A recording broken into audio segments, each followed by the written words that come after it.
দেখো বন্ধুরা, ঘরের মধ্যে দেখো এই যে কি দেখা যাচ্ছে, জানলা আটকানো। তারপরে দেখতে পাচ্ছ কি দেখা যাচ্ছে, মনে হচ্ছে পাখিতে বাসা বেঁধেছে। তো পাখিতে বাসা কি করে বাঁধলো সেটা এখন খুলে দেখাচ্ছি তোমাদেরকে। এই যে দেখো দেখা যাচ্ছে, বুঝতে পারছো?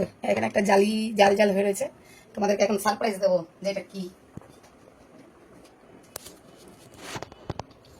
এই দেখো সারপ্রাইজ, দেখতে পাচ্ছ?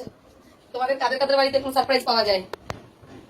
এই যে দেখো, এই যে একটা জানলা, এই জানলা বন্ধ ছিল, এই পাশেও একটা জানলা আছে, সেটাও বন্ধ ছিল। তোমাদের দেখাচ্ছি এটা কিভাবে, যাদের বাড়িতে দেয় তারা ভালো করে জানবে। এই জানলাটাও বন্ধ ছিল, এই জানলাটা মনে হয় খোলা ছিল কোনো কারণে। এই জানলা দিয়ে ঢুকে এইখানে ফাঁকা পেয়েছে, ঢুকে বাসা বেঁধে দিয়েছে। আর আমরা তো জানি না, আজকে ঘর পরিষ্কার করতে আসা হয়েছে, তখন হঠাৎ করে চোখ পড়ে যে এখানে, এটা আমার বান্ধবীর বাড়ি। ও এই বাড়ি পরিষ্কার করতে এসে দেখে যে এখানে একটা কিছু একটা হয়েছে। তো যখন জানলা খুলে দেখে যে এইরকম বাসার মতন হয়ে গেছে, আর ও তো রীতিমতন ভয় পেয়ে গেছে। ও ভাবছে কিসের না কিসের বাসা, তাই নিজে পরিষ্কার করতে ভয় পাচ্ছে বলে আমি বলেছি আমার জন্য রেখে দিতে, আমি এসে পরিষ্কার করে দেবো।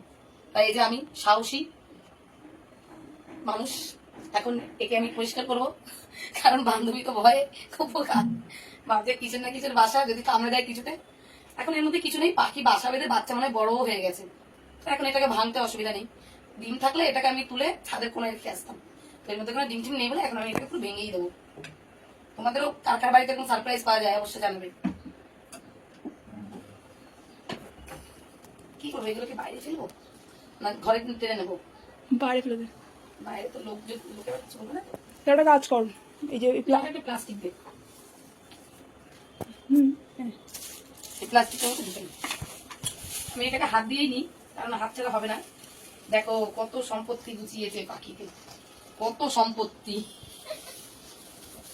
আমার এসব ভয় করে না, সাহস মানুষ, সাহসী যোদ্ধা, সাহসী যোদ্ধা। আমি এত ভয় পাই না।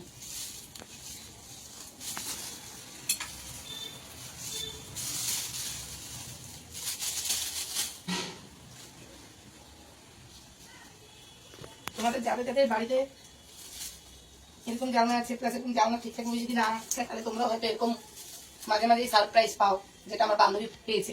এর আগেও একবার পেয়েছিল, তখন জানলা খোলা ছিল, জানলা ফাঁকা দিয়ে ঢুকে গেছে। তোর ঘরের সম্পত্তি, ও আরো আছে না? আরো আছে বলে তোল। তোর ঘরের সম্পত্তি, অনেক সম্পত্তি, অনেক কষ্ট করে পাখিরা বাসা বাঁধে। পারবি, এরকম ট্যালেন্ট আছে তোর।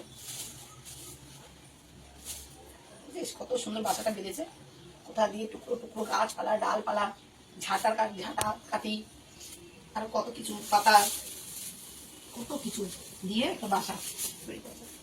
কি পাখির বাসা বলতে পারবো না, সম্ভবত চড়াই পাখির বাসাই হবে, কারণ ঘরে বেশিরভাগ চড়াই পাখিরাই বাসা বাঁধে, তাই না?